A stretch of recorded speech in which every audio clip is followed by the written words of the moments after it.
Good morning. The box is red. We're live. Good morning. It is Friday, July the 8th. Yes, it is. It remains hot outside. Yes, it does. Be careful if you are outside. Yes. Go ahead. We may not last long tonight at the ballgame. That's There- just the reality of the situation. Yep.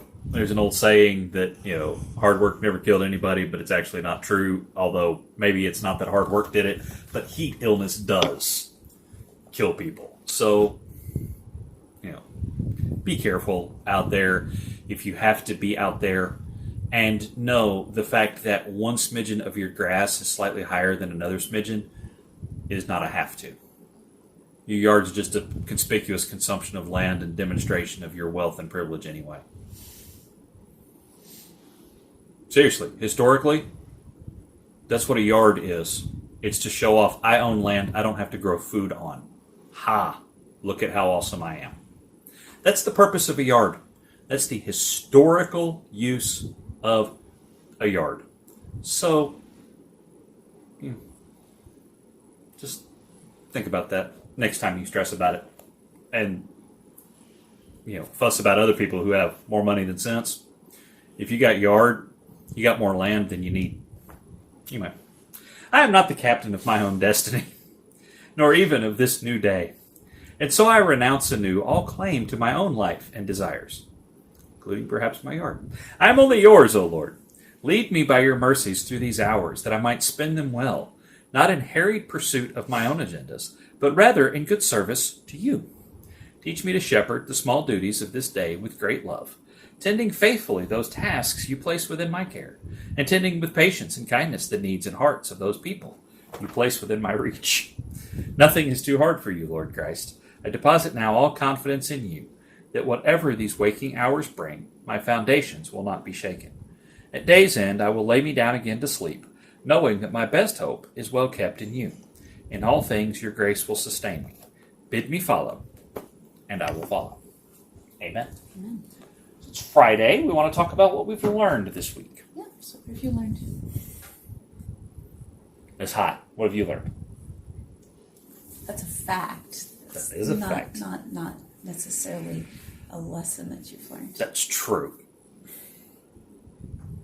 So, I learned that that's a fact. It's not necessarily a lesson that I've learned. What have you learned this week? you haven't answered the question yet. I have relearned, because I'm rereading a Malcolm Gladwell book, the difference. He cuts a difference between a puzzle and a mystery. And the idea being that a puzzle is something you can solve. Oh, hey, the puzzle's hung up. You hung it up. Oh, that's right. Okay, never mind. Sorry. I learned I hung something on the wall. A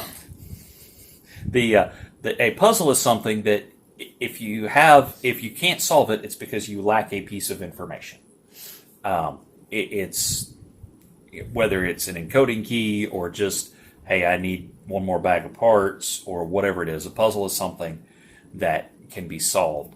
A mystery is something that even if you have all the parts, if you don't look at it right, you may not draw the right conclusions. And in fact, you can draw the wrong ones. Which can totally and completely eliminate your chances of solving it. Of solving it. And so wrestling with that question of certain things in life, if we treat them like puzzles, we will perhaps be paralyzed and say, well, we just need more information, when really what they are mysteries, and we can at least resolve them to an actionable level with the information we already have. So, anyway. Cool. So there, I answered the question. You did answer the question. I'm proud of you. So I'm learning a lot about how the brain works and how it impacts our emotions and ability to form attachments and that sort of thing, and how on the one hand it all, these networks start at birth, but they can also be rewritten if just one person in your life is taking on the challenge of having their networks rewritten. to become a better person, then that can have a trickle down effect. But it always takes an outside influence. Like you can't do it yourself. It takes an event, it takes a person, it takes something on the outside forcing that reconnection, because a lot of it is about how you perceive the world around you, how you perceive other people, how you perceive your interactions with other people. And that has to be, it's almost like you have to be proven wrong by a circumstance or a person. This is why counseling is, and therapy, and the author that I'm reading is a psychotherapist, so he would say psychotherapy, but this is why those are important. Okay. Because they can be that external catalyst, and other things can be the external catalyst as well. Establishing healthy relationships in place of unhealthy, that kind of thing. But anyway, learning a lot about that. Okay. Also, just kind of reminded that having a project is good for me. And sometimes if there's a deadline on that project, it can feel overwhelming at times, but I think there's something in the washer again. You hear that? Yep, I hear There's that. something rattling. Okay. We accidentally leave things in our pockets and they rattle at the bottom of the washer. But anyway, having a project is good, and having a hard deadline on the project can make me feel a little overwhelmed, but it also spurs me to action and keeps me moving. And I had a project that had to be finished this week, so And you did good. You got it done. thank you. So I don't get stuff done. That's not true. So You do get stuff done. So anyway, those are the things that I learned this week. okay. Learned and relearned. Sounds good. There was something that I was going to share last week that I had learned, and last week I was really excited, and then the power went out, and now I don't even remember it, and I should have written it down, and I did not. I do remember you because we need to go back and look at Thursday's video, Okay. because you referenced it either Wednesday or Thursday. You said, I'll share more about that when we talk about what we've learned this week. Okay. So that might trigger your memory. All right. So We'll do that. Programming note, next week we will probably be just off the air probably because so. we'll be at PraiseWorks, so we'll be back on Saturday next week. First time we've actually been able to go to full PraiseWorks since we started this. Yes, indeed. That shows you how long it's been. Yes. So, All right. all right. Let's wrap this party up. All right. That way we can go get 25. that whatever it is out of Whatever the it is. washer. Yeah.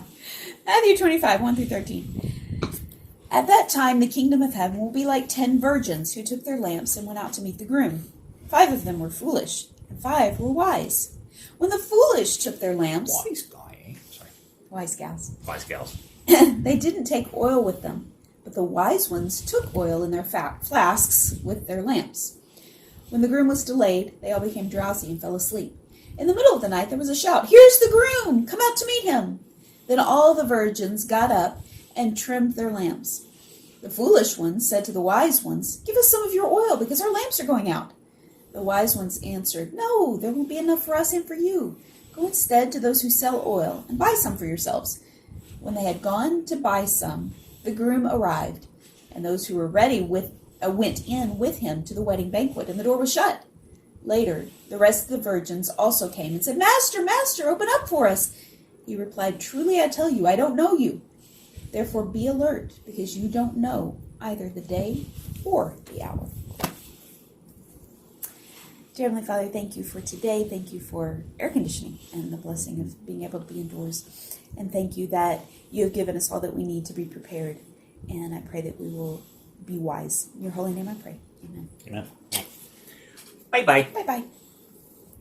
Alexa, turn off the ring light.